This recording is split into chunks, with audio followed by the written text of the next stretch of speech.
Hello everyone, I am Shivraj Aditya और मैं आप सभी का स्वागत करता हूं आप ही के अपने यूट्यूब चैनल पे।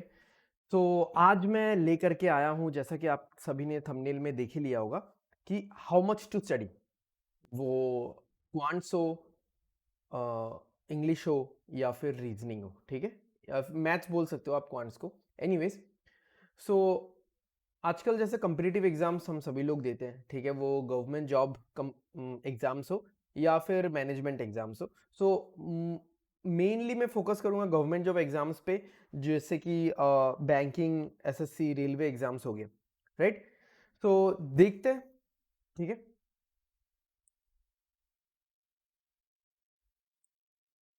ओके, तो मैंने यहाँ पे एक छोटा सा टेबल बना के रखा हुआ है। Just let me check my camera position. इसको थोड़ा सा मैं इंक्रीज कर देता हूँ। ओके, तो मैंने यहाँ पे एक टेबल बना के रखा हुआ है, जैसा कि आप लोग देख पा रहे होंगे। तो मैंने यहाँ पे तीन क्लासिफिकेशन किया है: basic level, comparative level, deep level, ठीक है, क्वांट्स, रीजनिंग और इंग्लिश, ठीक है। क्वांट्स और रीजनिंग में तो मैं आपको पूरा ही डिटेल्स बता पाऊंगा। English I guess I am not the right person कि मैं आपको पूरा डिटेल्स बता पाऊँ, बट क्योंकि मैंने बहुत सारे एग्जाम्स दिए हैं और बहुत सारे एग्जाम्स क्रैक भी किए हैं by God's grace, so I can give you a sense कि कंपेरेटिव एग्जाम तक के लिए कितना ज़रूरी है, राइट। तो अगर मैं क्वांट्स की बात करूं, तो बहुत लोगों को बेसिक लेवल तक आता है क्वांट्स, ठीक है। तो सही है, अगर आपको बेसिक लेवल आता है, ठीक है, अगर आपको बेसिक लेवल आता है, एकदम बेसिक जितना चाहिए, ठीक है, तो ठीक है, कोई इशू नहीं है। और ये बेसिक लेवल तक जिनको भी आता है, वहां तक आप अपना नॉलेज रेस्ट्रिक्ट कर सकते हो, प्रोवाइडेड आप अगर कंपेरेटिव एग्जाम के लेवल का प्रिपरेशन नहीं कर रहे हो, ठीक है। देन कम्स कि कंपेरेटिव लेवल एग्जाम के लेवल का आपको नॉलेज होना चाहिए, और डीप लेवल। अब मैथ्स में क्या है कि ये दोनों बराबर ही है। मतलब अगर आप कंपेरेटिव एग्जाम के लेवल का क्वांट्स का प्रिपरेशन करते हो, या फिर जिसको हम लोग मैथ्स भी बोलते हैं, मैथ्स का प्रिपरेशन करते हो, तो वो डीप लेवल वाला भी हो ही जाता है। मतलब कंसेप्चुअल क्लैरिटी चाहिए। अब यहाँ पे कोई ऐसा नहीं बोलेगा कि मतलब मैथ्स में डीप लेवल जाना मतलब ऐसे जो एमएससी वाले टॉपिक्स है, बीएससी वाले टॉपिक्स है, टोपोलॉजी एंड ऑल दिस, वो सब मैं नहीं बोल रहा हूँ। मैं क्लास 10 तक का या फिर क्लास 11 तक का जो भी मैथ्स का नॉलेज हमारा होता है, उसी में मैंने लेवल ऑफ जो नॉलेज है, ठीक है, उसको मैंने क्लासिफाई किया है। बट जो सिलेबस है वो क्या है, क्लास 10 तक का ही है, या फिर क्लास 11 का हल्का फुल्का सा, ठीक है। लॉगरिथम वगैरह बहुत सारे एग्जाम्स में आ जाता है, या थोड़ा बहुत हाई लेवल ट्रिगोनोमेट्री आ जाता है, राइट। तो अभी बात यह है कि बेसिक लेवल, जैसे आपको हल्का फुल्का सा क्वांट्स आता है, मैथ्स आता है, ठीक है, तो वो आपको कंपेरेटिव लेवल के एग्जाम में हेल्प नहीं करेगा। तो अगर कंपेरेटिव लेवल में आपको मैथ्स में फ्लरिश करना है, तो आपको जितना कंसेप्ट्स में घुसना पड़ेगा, वो क्या है कि it is as same as deep level only, ठीक है। तो मैथ्स में वो सेकंड कैटेगरी और थर्ड कैटेगरी बराबर है। गॉट इट, सही है। तो अगर कोई एकदम कंसेप्ट से पढ़ रहा है, मैथ्स एकदम डीप लेवल से पढ़ रहा है, तो एकदम सही है, ठीक है, कंपेरेटिव एग्जाम में उतना ही चाहिए होगा। कमिंग टू रीजनिंग, रीजनिंग में मुझे नहीं लगता है कि इन तीनों में ही कुछ फर्क आएगा।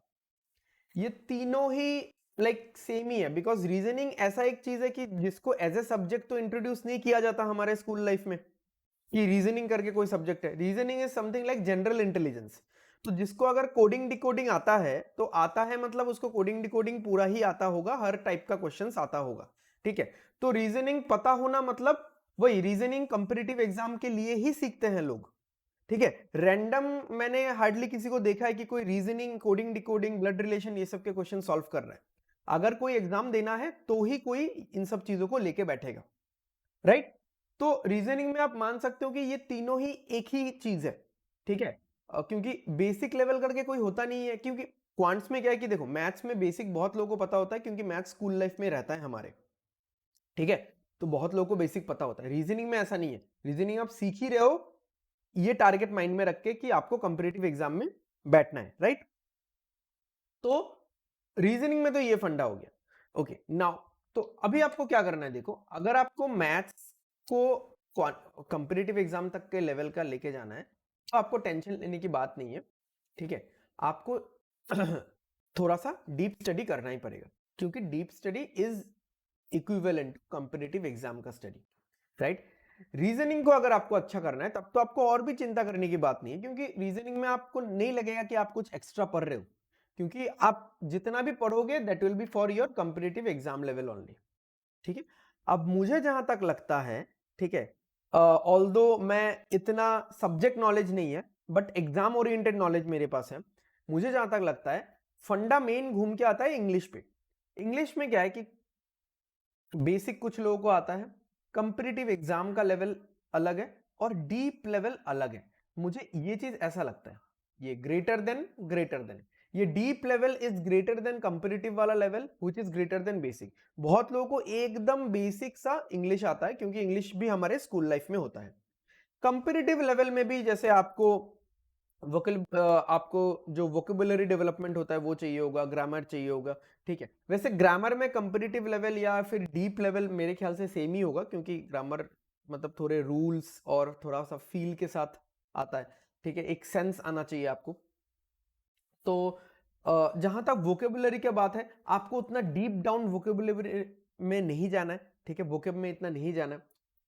ओके, ग्रामर का डेवलपमेंट आपको करना पड़ेगा, ठीक है, क्योंकि बेसिक ग्रामर, बेसिक लेवल में जो लोग हैं उनका ग्रामर का डेवलपमेंट आप इतना नहीं देखोगे, बट वो जो लोग कॉम्पिटिटिव लेवल में है उनका ग्रामर का डेवलपमेंट बहुत सही है, ठीक है। But so far as vocabulary development is concerned, deep level का आपको इतना खास नहीं चाहिए, ठीक है। तो आप देख लो, बिफोर मैं हमेशा ये एक चीज बोलता हूं कि before you prepare for the exam, you prepare the exam. आप एग्जाम को प्रिपेयर करो कि एग्जाम में क्या क्या आता है, एग्जाम में किस ओरिएंटेशन से क्वेश्चन आता है, ठीक है। एंड इस जोन में आपका प्रिपरेशन होना चाहिए। आप इस जोन में प्रिपरेशन करोगे तो कभी भी एग्जाम नहीं क्रैक कर पाओगे। इस जोन में प्रिपरेशन, डीप लेवल में प्रिपरेशन करोगे, एग्जाम क्रैक कर लोगे, बट मेरे ख्याल से टाइम लगेगा, क्योंकि आप ज्यादा सीखना चाह रहे हो। मतलब नॉलेज लेना सही बात है, बट एक स्टिपुलेटेड टाइम फ्रेम होता है ना हमारे पास कि लाइक 1 साल का टाइम लेके मैं चल रहा हूं, मुझे बैंकिंग एग्जाम क्रैक करना है, एसएससी एग्जाम क्रैक करना है, या फिर मैं 2 साल का टाइम लेके चल रहा हूं। तो उस टाइम फ्रेम में आप उतना ही सीखो जितना आपका एग्जाम डिमांड कर रहा है, ठीक है। तो इसलिए मैंने थंबनेल में भी दे दिया था फॉर कंपेटिटिव एग्जाम्स। अब वो कैट मैट भी हो सकता है, एसएससी भी हो सकता है, बैंकिंग, रेलवे, कुछ भी हो सकता है, राइट। ऑल्दो रेलवे में इंग्लिश नहीं आता। ओके, एनीवेज, तो आप पहले एग्जाम को समझो, एग्जाम के पहले 5 साल के प्रीवियस ईयर क्वेश्चंस को देखो, देखो कि रेंज कितना है, कितना रेंज है, किस रेंज तक वो लोग जाके क्वेश्चन पूछ सकते हैं, उस लेवल तक का प्रिपरेशन करो, या उससे थोड़ा सा आगे बढ़ के प्रिपरेशन करो। जैसे लाइक 100 मीटर का रेस होता है तो वी प्रिपेयर फॉर 110 120 मीटर, ठीक है। सो यही एक्सप्लेन करने के लिए मैंने आज ये वीडियो बनाया, ठीक है। बहुत ही सिंपल सा वीडियो हो सकता है बट बहुत इंपॉर्टेंट है। आपको लगेगा कि बहुत ही सिंपल, क्योंकि मैंने आज ना ही कुछ पढ़ाया है ना ही कुछ सिखाया है, सिंपल सा एक टेबल है। बट ये चीज मैंने बहुत लोगों में देखा है कि बहुत लोग या तो ज्यादा पढ़ रहे हैं किसी भी सब्जेक्ट को, या फिर कम पढ़ रहे हैं, ठीक है। अब रीजनिंग के साथ तो ये वाली चीजें दिक्कत हो नहीं रही है, ठीक है, क्योंकि रीजनिंग एक नया टॉपिक है और इंटरेस्टिंग भी है। मैथ्स या तो कम आ रहा है या और तो एक दिक्कत है, इंग्लिश या तो फिर लोग ज्यादा ही मतलब उसको बहुत ही एग्जेजरेट करके पढ़ रहे हैं। आपको मार्क्स लाना है, ये चीज समझो, ठीक है। तो उसके लिए मैथ्स बहुत इंपॉर्टेंट है, रीजनिंग बहुत इंपॉर्टेंट है, इंग्लिश भी बहुत इंपॉर्टेंट है, किसी को भी आप छोड़ नहीं सकते। आपको मार्क्स लाना है, कट ऑफ क्लियर करना है, बट आप उतना ही पढ़ो जितना आपको चाहिए या उससे हल्का सा ज्यादा, ठीक है। आप ओशन ऑफ नॉलेज गैदर करना चाहोगे तो कंपेटिटिव एग्जाम में थोड़ा सा डिले होगा। It is not bad, not at all, ठीक है, बट इसमें थोड़ा सा डिले होगा।